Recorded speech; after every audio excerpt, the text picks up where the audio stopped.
Die rooikat se slagting van minstens 24 bedreigde brilpikkewyne die afgelope 2 weke is op kamera vasgelê en Kaapstad se owerhede sê dringende ingryping is nodig om die kolonie by die Boulderstrand te beskerm. They have no natural defense mechanism against caracal predation.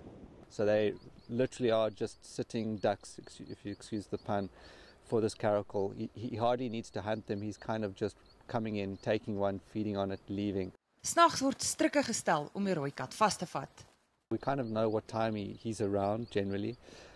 We are looking at putting out scent deterrents. So we will put lion and leopard feces, scats, fresh, in an area, and that naturally acts as a deterrent for animals like caracals. So we hope that will discourage him from moving. We've also put in temporary fencing as a physical barrier along the coast here, so that it also acts as a barrier just to discourage him. Die stad sê ook hy het kenners gevra om die rooikat te help aankeer.